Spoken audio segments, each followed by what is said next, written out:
One of my favorite things introduced in Camtasia Studio version 8.1 is the new stitching functionality.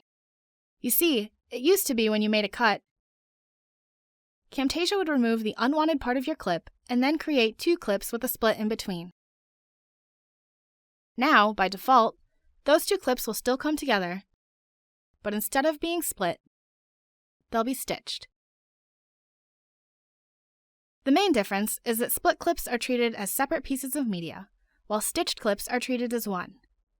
So stitched clips can be selected and moved together, while split clips are handled on their own.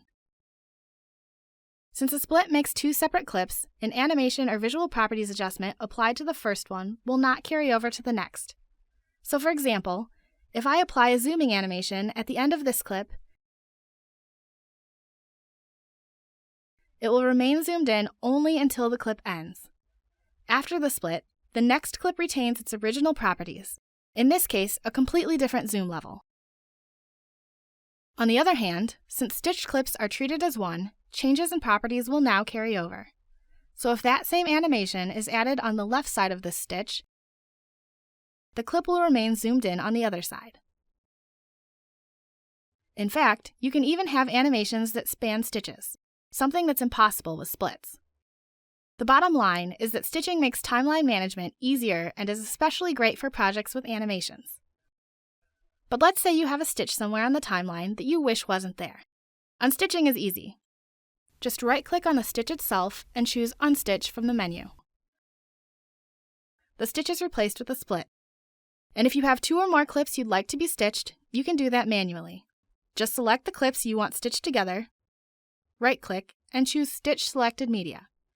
If you notice, the shortcut for this is Ctrl-Alt-I.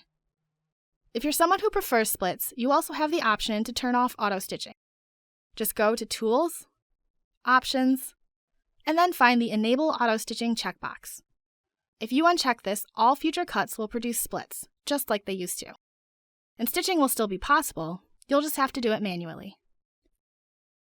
So you might be wondering what exactly you can stitch together.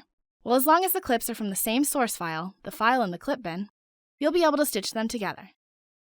And while you can't stitch clips or images from different sources, you can always still group them, which will keep them together on the timeline and in the canvas. That's all for now. Let us know what you thought of this tutorial by clicking the survey link here. Thanks for watching.